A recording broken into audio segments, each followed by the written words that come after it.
ఆయన తమతో చెప్పిన మాటలు వారు గ్రహింపలేదు. అంతటా ఆయన వారితో కూడా బయలుదేరి నజరేతునకు వచ్చి వారికి లోబడి ఉండెను. ఈ బాల్యం గురించి అయిపోయిన తర్వాత నెక్స్ట్ యేసు ప్రభు వారి గురించి మనం ఎక్కడ చూస్తాము అని అంటే, ఆయన లైఫ్ లో నెక్స్ట్ ఇన్సిడెంట్ ఎక్కడ స్టార్ట్ అయితే అంటే 30 సంవత్సరాల ఏజ్ లో ఆయన బాప్తీసం తీసుకున్న దగ్గర నుంచి స్టార్ట్ అవుతుంది. ఇక మధ్యలో ఎక్కడ ఆయన గురించి ఇన్ఫర్మేషన్ లేదు. మీరు చెప్పండి, 12 సంవత్సరాలకి 30 సంవత్సరాలకి మధ్యలో ఉన్న గ్యాప్ ఎన్ని సంవత్సరాలు? 18 ఇయర్స్.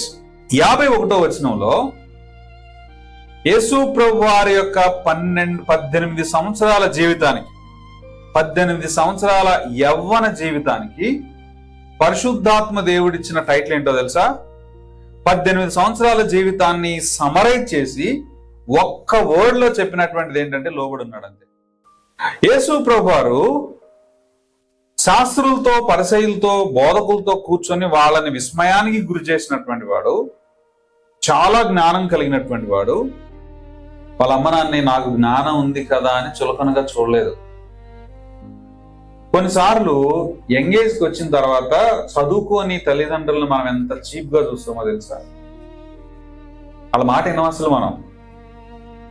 వాళ్ళ అమ్మ నాన్నల్ని మోసం చేసేటువంటి వాళ్ళు, వాళ్ళని చులకనగా చూసేటువంటి వాళ్ళు, వాళ్ళ మాట అంటే లెక్క చేయని యవనస్తులు నాకు చాలా మంది తెలుసు. ఎంత మేము చదువుకున్నాము, మేము సాఫ్ట్వేర్ ఉద్యోగాలు చేస్తా ఉన్నాము, మేము వేలకు వేల జీతాలు సంపాదిస్తా ఉన్నాము అని పేరెంట్స్ ని లెక్క చేయకుండా వాళ్ళ సొంత నిర్ణయాలు తీసుకునేటువంటి వాళ్ళు నాకు తెలుసు. నేటి సంఘాల్లో ఉన్నారు యవనస్తులు.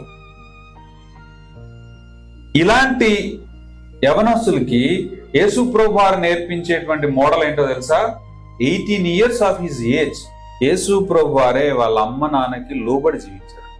నేను ఒక మాట అడిగిన, last 1 year of your life ని మీ అమ్మ దగ్గరకో మీ నాన్న దగ్గరకో వచ్చి మీ పిల్లలు లాస్ట్ 1 ఇయర్ గా వాళ్ళ 1 సంవత్సరం పాటు వాళ్ళ జీవితాన్ని సమరైజ్ చేసి ఒక మాటలో చెప్పండి అంటే ఏం చెప్తారు?